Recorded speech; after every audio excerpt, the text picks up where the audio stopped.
Toffel, Clébard, en bas à gauche. En bas à gauche, Lidmo.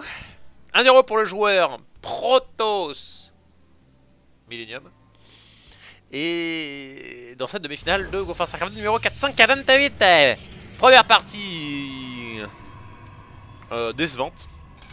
De la part du joueur Zer qui a senti, il a vu le 4 gate, il a allez, je serai sûr de base, j'y mets Queen, j'ai du Creep, je fais du Lynx, je mets mon Spine, et pour une raison inconnue, pam, il a annulé l'aiguillon, et c'est à la place j'ai fait B3. Et au moment où il envoie l'ouvrier pour faire ah, il y a des là, t'as un pylône, moi.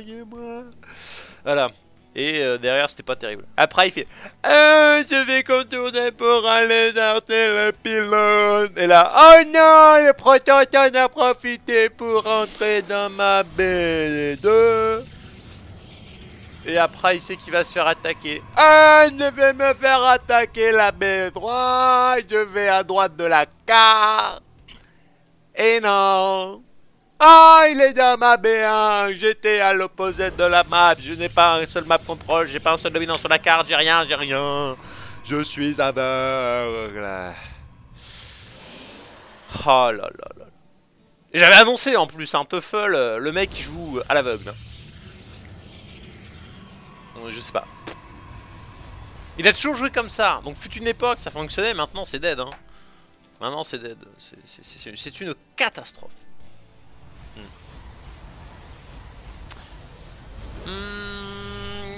Question d'Imbalex. Pourquoi le jeu étant rapide alors que Blizzard l'a créé pour jouer en mode normal? C'est une très bonne question. Alors l'une des réponses en fait ça tient de la difficulté du jeu.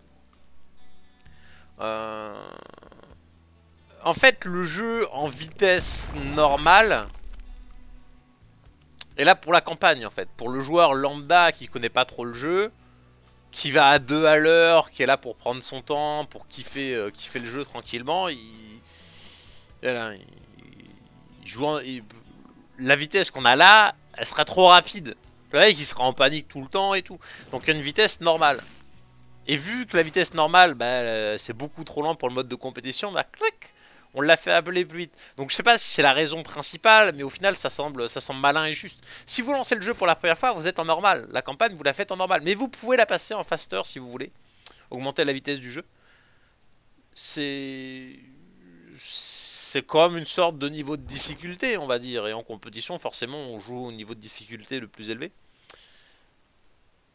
Donc c'est pour ça que les unités vont super vite entre guillemets par rapport à ce qu'elles sont censées aller. Si vous jouez en mode normal, au final les unités se déplacent un peu plus normalement. Là on a l'impression que toutes les unités se précipitent. On n'y pense pas assez, mais remettez le jeu en mode normal, vous allez sentir la différence. Mais c'est comme ça. Donc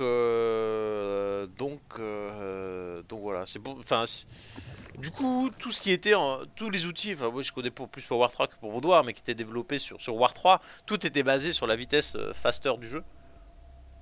Donc il n'y avait pas de souci au niveau des timers. Mais sur StarCraft 2, ouais, c'est ça qui est dommage, c'est que tous les compteurs d'APM et tout ça sont basés sur le temps normal, alors que quand on joue en faster, bah, ça devrait être affiché pour du faster. Quoi. On s'en fout, hein, c'est pas ça qui a révolutionné la méta.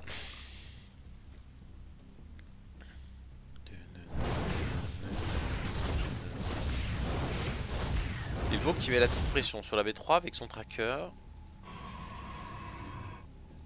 2 portails de plus, mais on continue de produire des sondes et on a double gaz.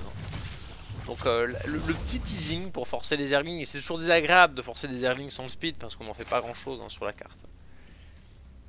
En fait Goody joue en mode normal, ouais c'est ça. Il y a Nani. Mais oui, Naniwa qui va jouer... Franchement, hey, le groupe de cet après-midi, il est absolument ouf. Il y a Serral, donc celui-là c'est le moins sexy du groupe. Mais il y a Suppi, qui est toujours un joueur assez sympathique à regarder. Hein. Moi en tant que Zer, j'ai toujours apprécié. Et derrière, 2 des meilleurs joueurs Protoss du monde. 2 des plus excitants à regarder. Number 1, le bad boy Naniwa, le rage quitter du tournoi à 100 000 $ en faisant ouin ça triche. Enormous. Et ça, ce n'est qu'une petite anecdote. Et Az, le cheeser, le plus gros cheeser de Protoss de la Terre entière, quoi. C'est l'infamie par excellence. Ça va être énorme. Je vous dis que le second W16 aujourd'hui, il va être sexy, quoi. Il va être sexy. Ah bon. Reconcentrons-nous. On a le tier 2 qui a été lancé côté Teufel, une chambre d'évolution, intérêt des cafards, la B3 du côté de Chilbon, qui part sur un style 3 bases sur cette carte là, comme je l'ai dit précédemment dans son match face au joueur Ledger. B3 sur Protoss, enfin B3 en étant Protoss sur cette carte c'est standard. Hein. Le all-in B2 c'est stupide, c'est trop facile à défendre. En fait c'est trop facile à défendre pour un joueur Zerg. Et la B3 est extrêmement facile à défendre pour un joueur Protoss. Donc de 1 tu vas galérer à attaquer et de 2 c'est facile pour toi de défendre. Donc pourquoi est-ce que tu irais t'emmerder à attaquer alors que tu peux défendre et avoir B3. Bref. Ah et ça par contre c'est gênant. Fin de récolte perdu. Gratis, plus quelques cafards. Ça joue ces petits kills hein. Surtout quand vous n'avez pas réussi à grid hein. Et c'est Scubule, le petit détail qui fait que l'Ilbo est énorme. Il arrive avec son tracker en début de partie, force la douzaine de Zergling. Là il gratte, je sais plus il en est combien, il en a 4 cafards, il a pété un ou deux ouvriers, quelques petits Zerglings. Mais attention, là il perd une sentinelle et il va être un peu dans la limite peut-être qu'on a pu observer tout à l'heure avec Gungulanda contre Dercho, c'est que une pression aussi intense que celle-ci, aussi gourmande en champ de force, peut se retourner contre vous. Sur cette carte, il est facile de défendre avec un minimum de champ de force. Hein. Compliqué pour le Zerg de monter la rente comme un gros bourrin. Mais voilà, si vous cramez toute votre énergie, sur la suite de la partie, vous allez moins en avoir. Donc c'était gênant, voire suicidaire, même tout à l'heure sur Catalena, pour Gungulanda. Donc c'est pour ça qu'il avait fait un rappel très précoce, malgré une infiltration dans la B2 de Nerchio. Là, l'Ilbo, bon, c'est un peu plus facile de défendre. On va du coup se permettre de rester un peu plus longtemps, quoi. 70 ouvriers, Teufel qui a saturé ses 3 bases. L'homme de la précision n'est plus un 16, 17, 19, c'est bien laisse. Hein. Il est où le 16, 12, 5 gaz qu'il y avait avant le tic. L'ouvrier, les ouvriers lancés au poil de fesses.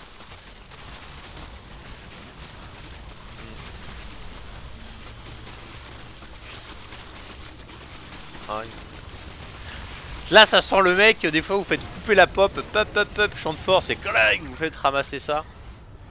Sentinelle mis de chaque côté avec du canon à photon et Teufel va échouer. Voilà, si le Protoss gère bien, c'est l'échec.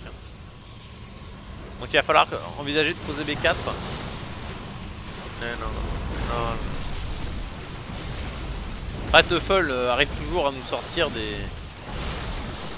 Il est tellement bourrin, des fois on sous-estime le push et au final il y a petite blague.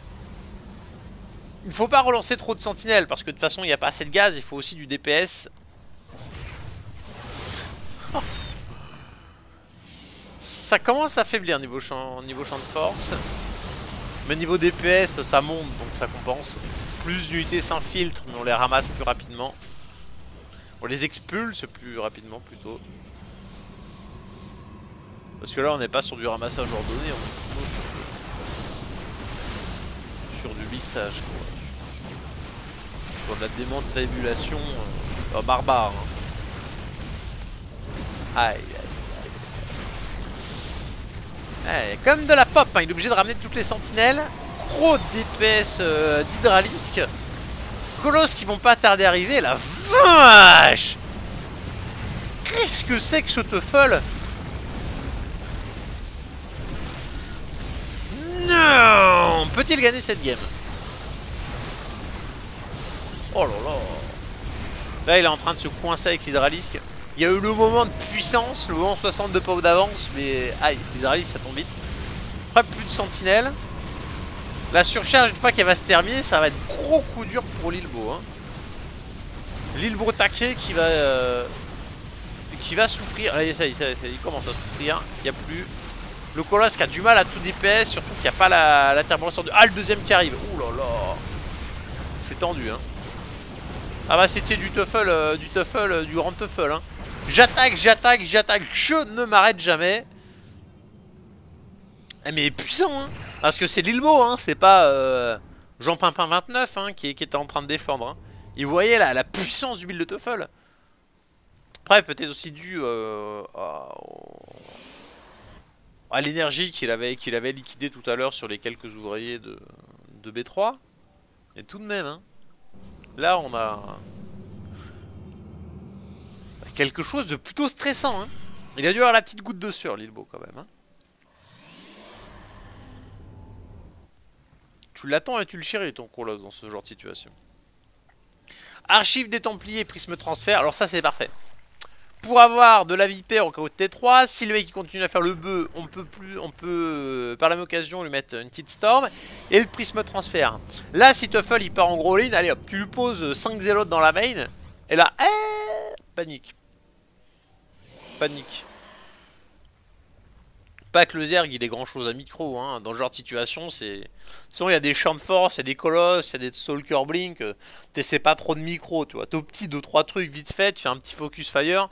Mais globalement, tu macro, tu mets le point de ralliement. Et tu t'observes. Faut être grand observateur en tant que Zerg dans ce genre de. Poser la question en boucle, toutes les 2 secondes. À cycle régulier, je back ou pas? Je back ou pas? Je back ou pas? Voilà. Et faut back au bon moment. Ah, du corrupteur. Hein. Non, pas beau ça. Alors qu'on a tout de même... on a senti le prisme. Hein. On est en train de l'attendre. Et une transition, ma foi, fort sympathique pour Teufel. Niveau amélioration, bon, il est complètement à la rue. Il nous lance un speedling, donc finalement les ravitaillements slowling c'est fini. Il est revenu sur son ancien metagame. Ben, il peut poser une B4, 80 ouvriers. Il est toujours dans la course, Teufel, hein, malgré le raté de son engagement. La difficulté, c'est il peut poser B4 tranquillement. Mais s'il pose B4, il peut pas vraiment attaquer Lilbo.